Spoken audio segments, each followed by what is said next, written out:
ألا إن أولياء الله لا خوف عليهم ولا هم يحزنون الذين آمنوا وكانوا يتقون لهم البشرى في الحياة الدنيا وفي الآخرة لا تبديل لكلمات الله ذلك هو الفوز العظيم.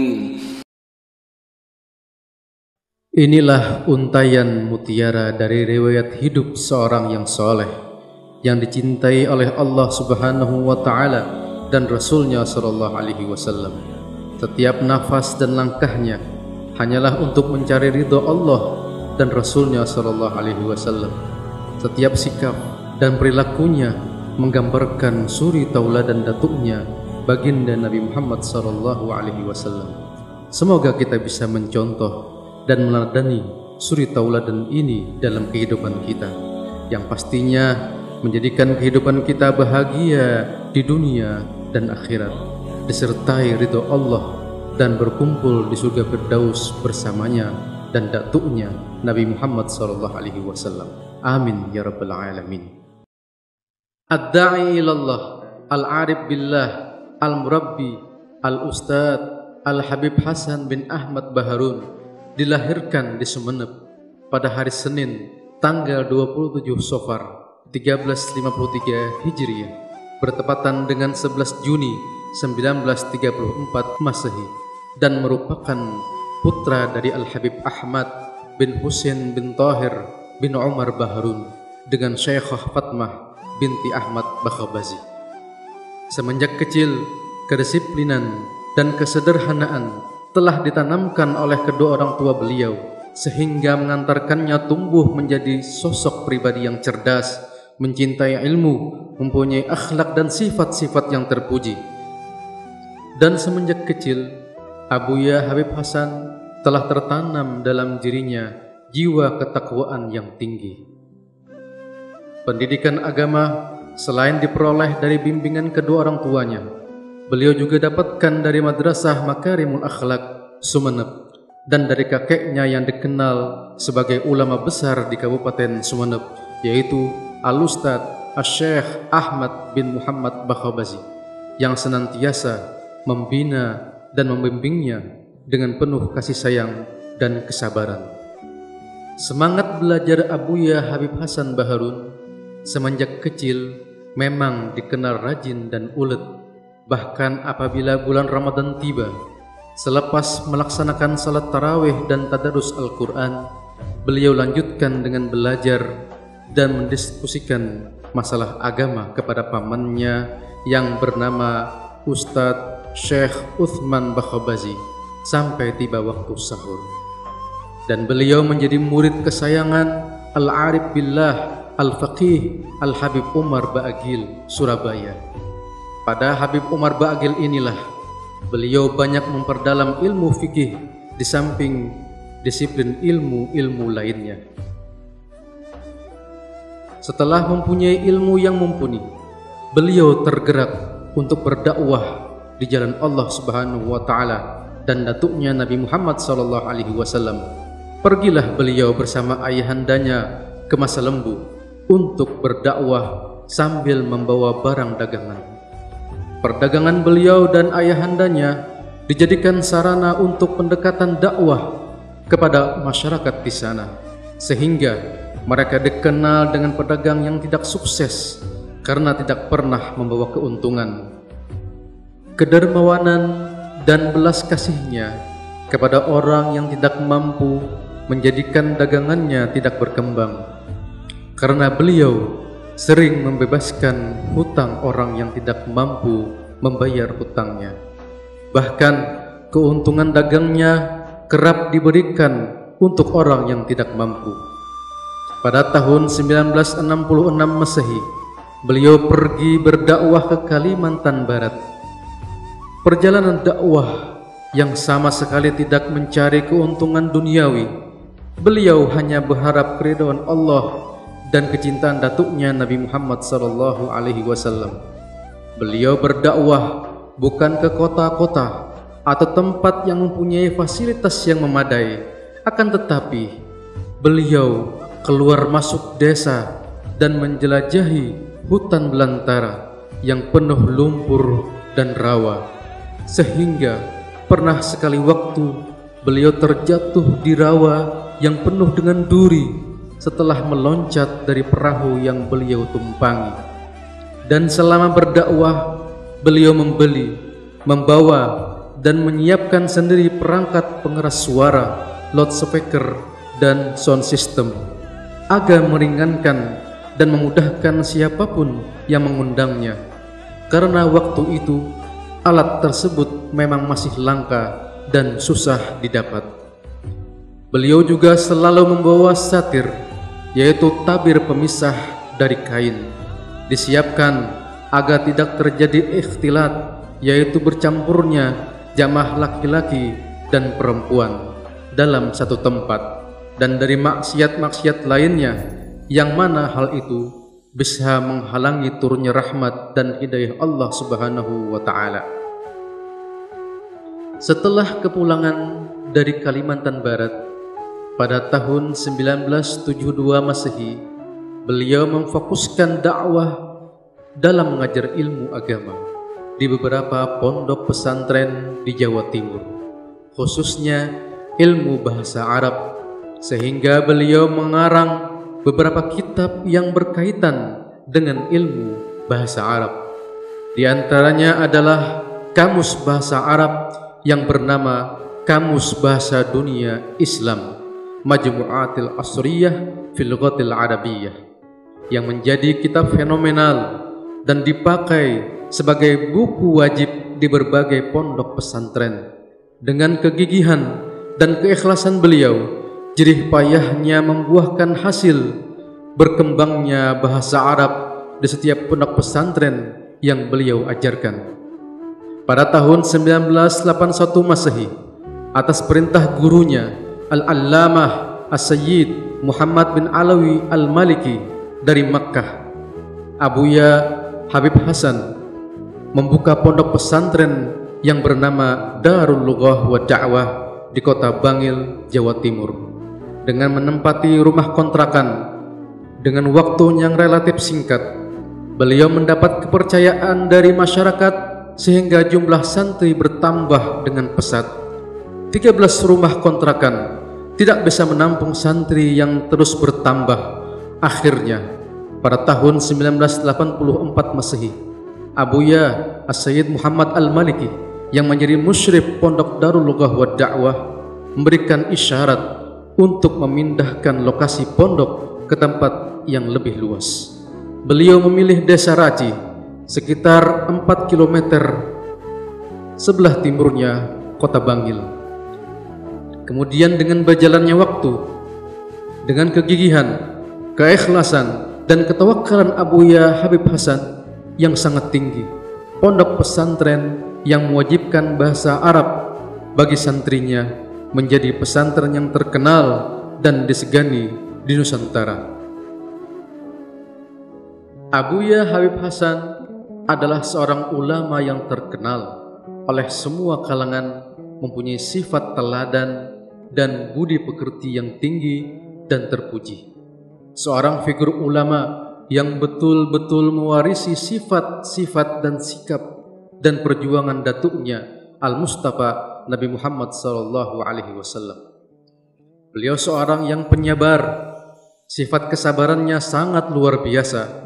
Al-Habib Ahmad bin Husain Baharun, ayahandanya sendiri, bersaksi dan berkata, "Anakku Hasan itu sangatlah sabar. Kalau saya marahi, walaupun dia tidak bersalah, tidak pernah menjawab, dan apabila difitnah dan diganggu orang, tidak pernah membalas."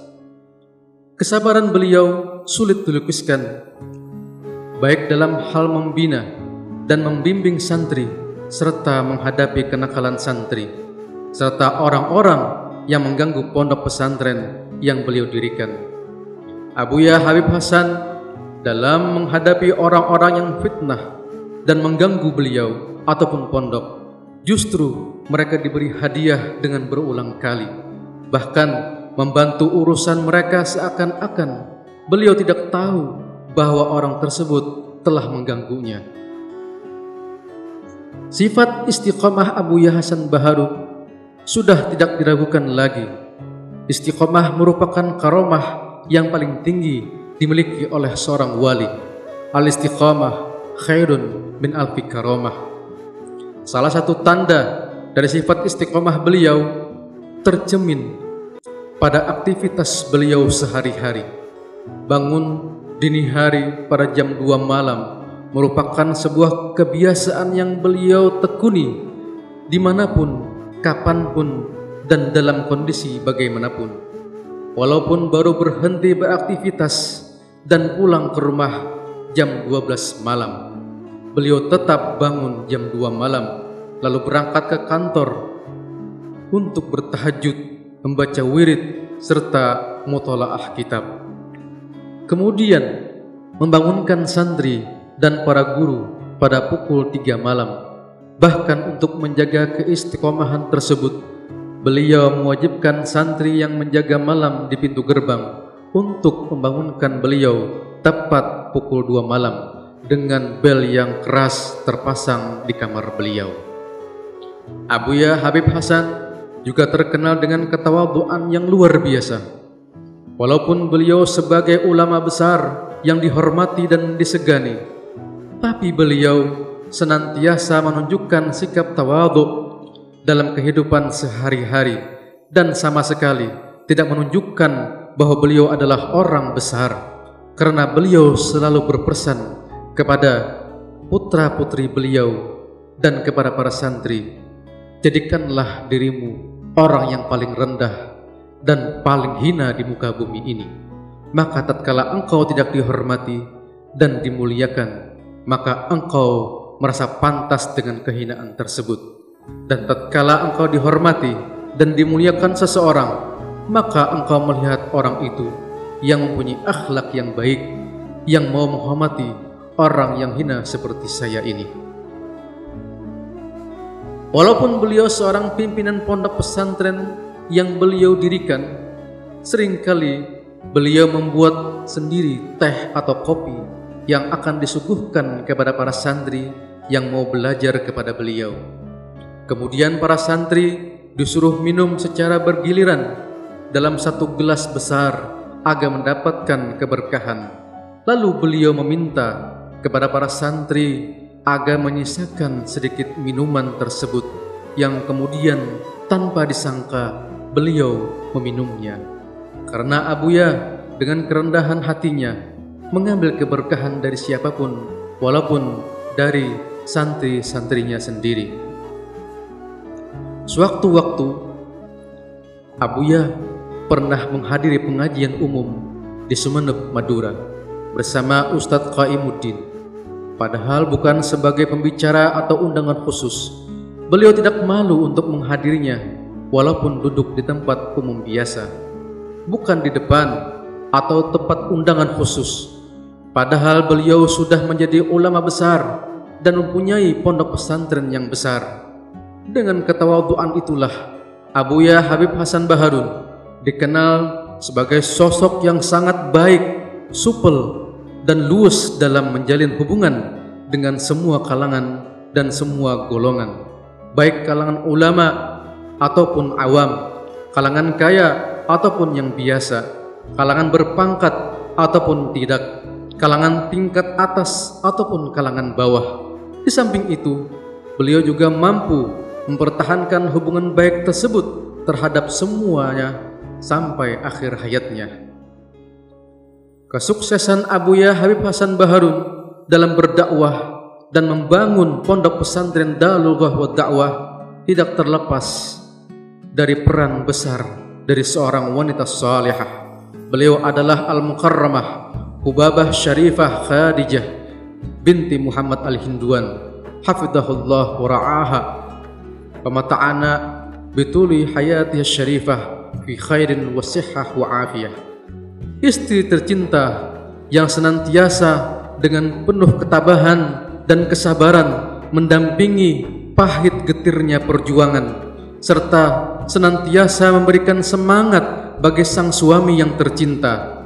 Bahkan jiwa besar dan perjuangannya ditujukan oleh ustadzah Ketika Abuya Habib Hasan membutuhkan dana untuk pondok, maka Ustadzah dengan senang hati menjual seluruh barang-barang berharga dan semua perhiasan yang dimilikinya, bahkan yang mengandung kenangan dan sejarah yang sangat berharga juga dijualnya, dan beliau tidak pernah menagihnya kembali. Setelah mengasuh pondok pesantren Darul Lughah wa Da'wah sekitar 18 tahun, pada hari Senin tanggal 8 Safar 1420 Hijriah atau 23 Mei 1999 Masehi, setelah terjadi perbincangan sangat serius tentang masa depan umat Islam dengan Habib Abdurrahman Bahlega, seorang ulama yang terkenal di Pasuruan, Abuya Habib Hasan Baharun memenuhi panggilan Sang Ilahi.